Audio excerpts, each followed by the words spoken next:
Today is the awesome Evan Carmichael. Yep. Evan, welcome to the show, my friend. Cool. Thanks for the love, man. I love your backdrop. What city is that? This is Cleveland, so we're in Cleveland, Ohio. Okay, cool. I was in Cleveland. That was my last stop. That was the last stop on my tour? Yeah, when I did, so last year I did 23 cities, 90 days, and 2/3 of the way through, I broke my neck in 2 spots. And my agent and my team, they wanted me to go home. I'm like, no, this is part of my healing. And so my last stop was Cleveland. And I did the presentation, sitting at the front, broken neck, got pillows on me and like ice packs. And I remember once we finished that, I just lay on the floor and collapsed for, at least half an hour, just totally exhausted, like gave everything I had. So Cleveland, I even have this book here. So we made this book called Make the 2% Happen, which is a journal for people. And it says Believe Tour, and then it says Cleveland 04, 09, 19. Might be hard to see on the camera, but we gave this to everybody who came to the last event because it was our last event on the tour. So warm spot in my heart, even though it's probably cold right now in Cleveland, but warm spot in my heart for everybody from Cleveland. You're a warrior. You made it through that setting there. And we would love to have you back in. I know travel restrictions now and everything else, but built to serve, man. I mean, very exciting stuff. Before I dive into it, I wanted to kind of just give a brief background on you to the listeners. I guess if you and I were buddies in high school, we were in class together and we were sitting next to each other. Who was Evan back then? Like, what was it like? Who were you? What was the character? What was the personality like? In university, so let me go back. Super introverted, not a ton of friends, very shy, didn't talk to anybody. Running my company, depends on when I meet you, but running my business part-time while still in school. Trying to decide, do I want to be an entrepreneur and do this full-time, or do I want to be an investment banker and make 6 figures out of the gate and kind of travel around the world?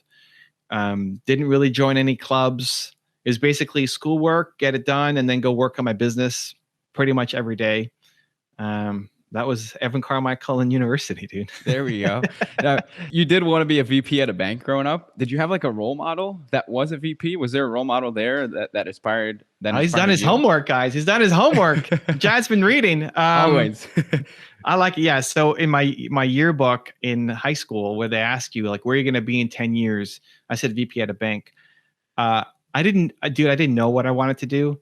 I mean, I think a lot of people who kind of graduate high school, high school doesn't really give you the tools to know what you want to do. They give you tools like math and science and English, but not like life planning skills, which is interesting. So entrepreneurship wasn't a thing. I'm 40 now, right? So this is 20. When did I graduate high school? 18.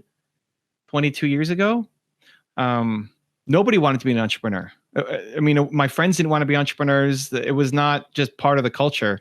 It's great now. Everybody wants to be an entrepreneur. Everybody wants to have a show and a pod. It's great. I love it, dude. But you kind of had to be crazy to be an entrepreneur. You had to basically not be employable. Like you can't get a job anywhere else, so your only option is to start a business. You had to be kind of crazy. So kind of like a last resort back then. Like super last resort. And I sound like I'm an old man, but I still got tons of runway ahead of me.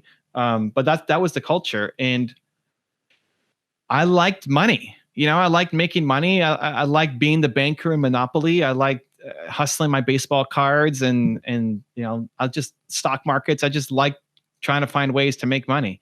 And so I asked my parents, well, who makes money? And they said bankers. So I was like, okay, I'm going to be a banker.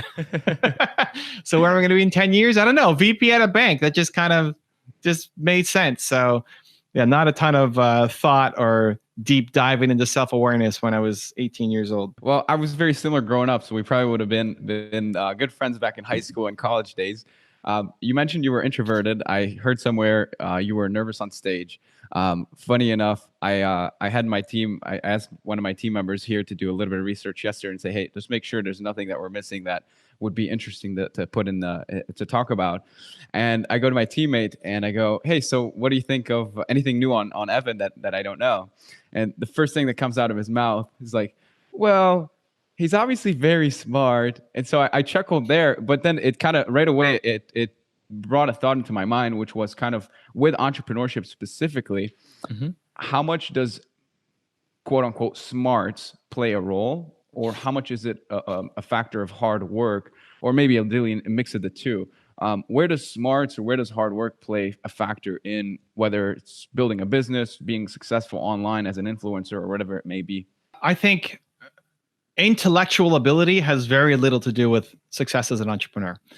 I think if you're saying working smart versus working hard, that might be something a little bit different. But if having a high IQ was the thing that made the difference, then every university professor would be super rich.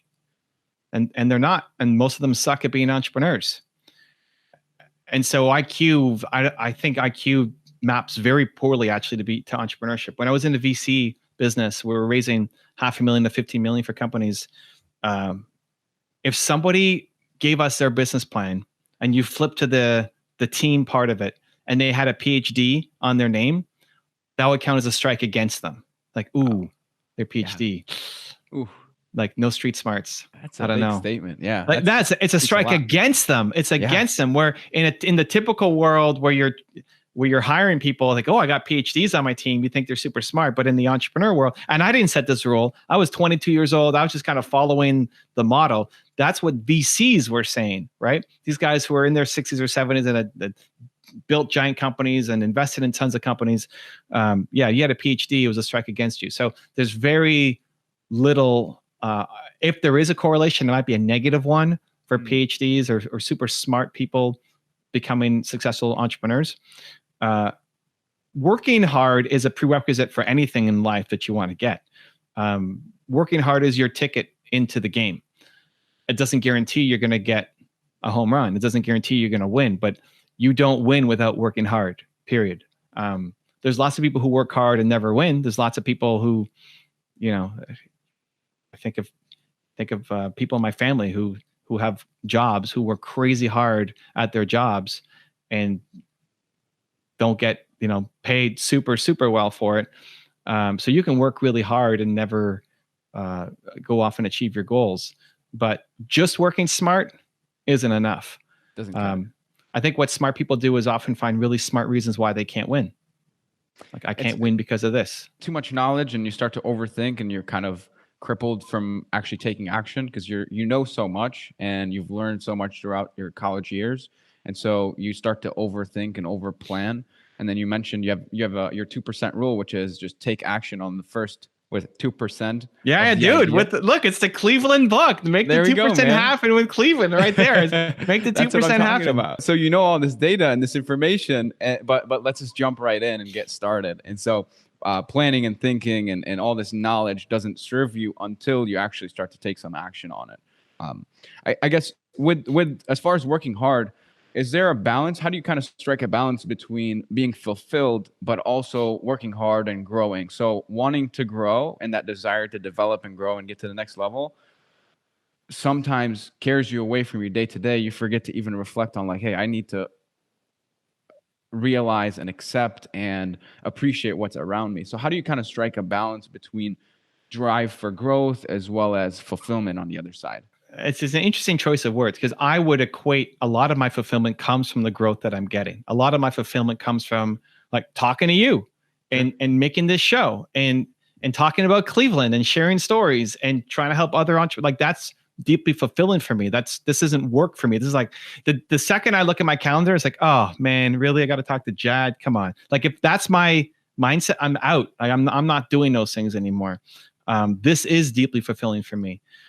Balance, I think, is a very personal question and will adjust throughout time for every human. So what your version of balance looks like is going to be different than mine, than The Rock, than somebody else. When you hear The Rock talk about his calendar, he needs to work out for 5 hours a day or something crazy.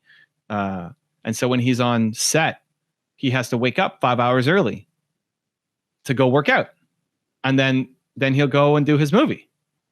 And I think that's crazy. That's not balance for me. But if you hear him talk about being in the gym, it's his Zen zone. It's his he needs it. That's part of balance for him, right? So I'd rather be sleeping. I'd be sleeping in my trailer. I would not be working out 5 hours, a day. But I don't look like The Rock, Yeah. you know, when you get the results. So you have to figure out what balance looks like for you.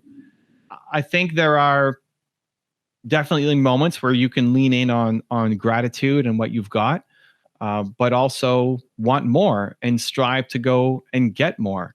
I think for the most part, though, people need to be harder on themselves. Like I'd say 95% of the time, you need to be harder on yourself.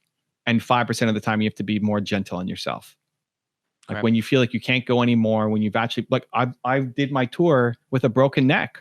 Like the second half or the last third of my tour was with a broken neck. And it wasn't, when I showed up to Cleveland, I wasn't as good a presenter as I was before I broke my neck, right? I had to just sit at the front of the room and I couldn't move for 4 hours while I'm trying to help people who are in the room. But I'm really proud of the effort that I put in, right? Absolutely. And so all that really matters is, are you proud of you? If I had to skip Cleveland, like if I was in so much pain and I just skipped Cleveland, everybody would have understood. Everybody would have said, hey, it's okay. Like, dude, you broke your neck. Don't worry about it. And if I was proud of that, then fine. I would do it because I had hit my max. But I felt like I had a little bit more, just a little bit more. Let's show up for Cleveland. Let's make it happen. Come on. We got one more stop. Man. We got to, like, don't skip them over because I'm in Toronto. So we're pretty close. Yep. So it's like, okay, don't skip Cleveland. Just let's go. Let's do one more. And like, we'll hit Toronto after. There you go. Yeah. And I'm proud of that. So all that really matters is, are you proud of you? You know, not what other people say, but when you look at yourself in the mirror, are you proud of what you put in today? And if that means you need to lean on gratitude one day and the next day you have to lean more into working harder for your goals, that's the inside game that everybody needs to play. But in general, I think you need to be much harder on yourself because you're capable of more, and you need to push that. Just move the brake line. Sure. Like wherever you would normally give yourself a break, just move it a little bit. Don't like get all the way out here. It's just move it a little bit. Just an inch. Just move it. Just move the brake line forward just a little bit. 1% better every day, inching forward. And that's when you start to you pat yourself on the back. That's when you actually start to build self-respect, self-love, self-belief, self-confidence from doing the thing that you didn't think was possible yesterday. That's the perfect segue into kind of where I was going with this. Kind of building that belief in yourself. You're on a mission to kind of solve that problem, right? It's one of the world's biggest problems in your view. People not believing in themselves enough. I guess I agree 100%, and I feel as if it's through overcoming certain challenges, like showing up to Cleveland with an injury and still pushing through and persevering and having a great event regardless, right? And you feel great about it. I guess, where do you think the problem of having that low self-esteem come from? Is it like in early childhood days when you're growing up, and is it like not enough push and encouragement? Is it simply, the social media have an effect when we're comparing? Like where's that issue coming from specifically? Yeah. So, when you were born, you didn't come out thinking, man, I suck. It's like, that's not the first thought that comes out. That wasn't my thought. That wasn't your thought, but it's nobody's thought. Like nobody comes out and says, I suck as a human. You didn't care what other people thought about you. You're like pooping all over the place. So you were trained, right? So those negative self thoughts that you have, and not just you, Jad, but everybody has, were given to you. Other people put them in. That's not your voice talking. That's somebody else's voice talking to you. So that's already the first step, is to piece that out. Like you think it's you telling, that's not actually your voice. We need to kick that voice out because that's your mom's voice or your grandfather's voice or your teacher's voice, somebody else's voice telling you that you suck because you weren't born thinking you suck. So the next step is, okay, I need to start to eliminate some of these people who are bringing me down, who I feel worse about myself after. And it's just use this as a test. After I spend time with this person, do I feel better or worse about myself? You're leaving them, you had a call, you had a lunch, whatever. Like, do I feel better about myself or worse about myself? Like, I love Jad's energy. I'm doing interviews all day. And my next interview, I'm taking a little piece of Jad with me. Like he's giving me a little boost to take to the next call I'm doing, right? That's a good thing. So, maybe your mom is a negative or your best friend from high school is a negative. And so it's just auditing that and supplementing with things that make you feel better. And that could be people in your life, but it could also be online resources, right? Like how many episodes of this show do you have, Jad? This is number 3. Great. And how often are you going to make content ongoing? I'd love to get to your level of 3 videos a day. We're looking to do a video minimum every single week. Great. And then we're looking to just keep ramping up. So if you like Jad and his content, you got 2 other episodes to go back and listen to. And now you got 1 a week coming up, right? And so find other people like Jad. If it's my content, if it's Gary, if it's Mel, if it's Grant, like whoever the person who makes, again, I feel better about myself after I've watched this video, then have more of that in your life. And it will, and what's going to happen is if you listen to Jad every week, like you got Jad in your ear, Jad in your ear, Jad in your ear, what's going to happen is you're going to start to think a little bit more like Jad. You're going to start to see the world a little bit more like Jad. You're going to have the mindset a little bit more like Jad. And then he'll pull you up. He's like sprinkling little Jad pixie dust on you every week with his new episode. And you become you start to act and think and feel a little bit more like Jad. And that's what you want. Because right now you're acting, thinking, and feeling like the people who put all those negative thoughts in your head. And if Jad starts coming on the air and says, hey, you suck, don't believe in yourself, I hate you, great, then don't listen to Jad anymore and go find somebody else, right? I mean, I won't listen to Jad anymore.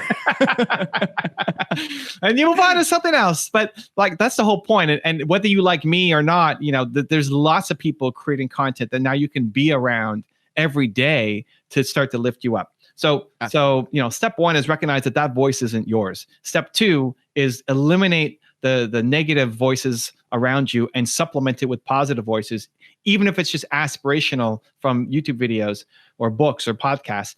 And then step 3 is showing yourself that you do difficult things. So you can get belief by having Jad say that I believe in you, and it gives you a little more encouragement, but you still have to do the thing, right? You want to work out. You can't just read about doing squats. You have to do the squats to get the result. You can't just read about how to sell. You have to sell to get the results, right? So you got to actually do the work. And when it's difficult, that's when the self-love and self-confidence and self-pride comes in. So in that process, you start to gain more self-belief by doing the difficult things. I love it. Yeah, I see it as this kind of like roadmap or this wheel where you're kind of excited, and then when you take action, you accomplish something, you feel better, and then you're even more excited. You take more action, you feel even better, and it just becomes kind of like a snowball effect of growth and development once you start taking action. So we talk about it all the time here, which is kind of like, hey, just get started. You're gonna make mistakes, of course, but taking action is gonna make you feel a lot better about yourself than hesitating and holding yourself back and not letting yourself experience whatever that is that you should be or that you aspire to do. I want to go to the book briefly. I love these kind of full pagers that you have in here.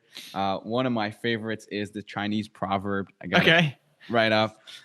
It's if you want happiness for an hour, take a nap. If you want happiness for a day, go fishing. If you want happiness for a year, inherit a fortune. And if you want happiness for a lifetime, help somebody.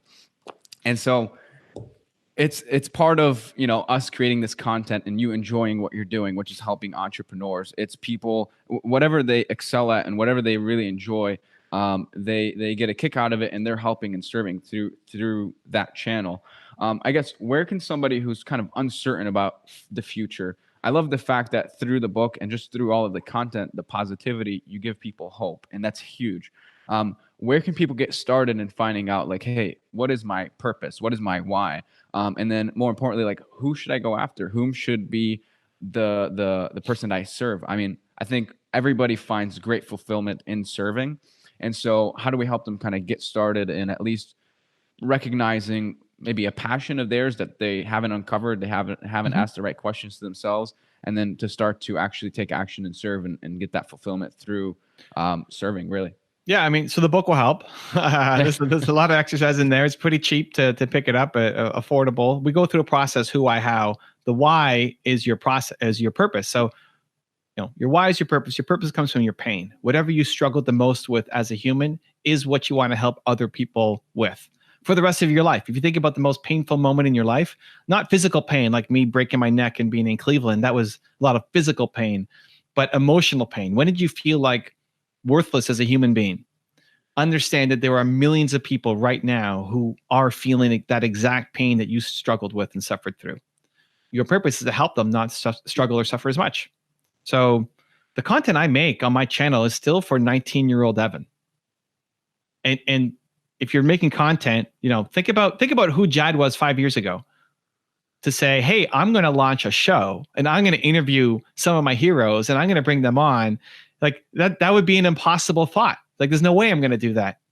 But here you are. I grew up on content of yours and podcasts and online motivational videos. And I still remember, when I first started, it was my first business at the time. And I was like, everything was going wrong.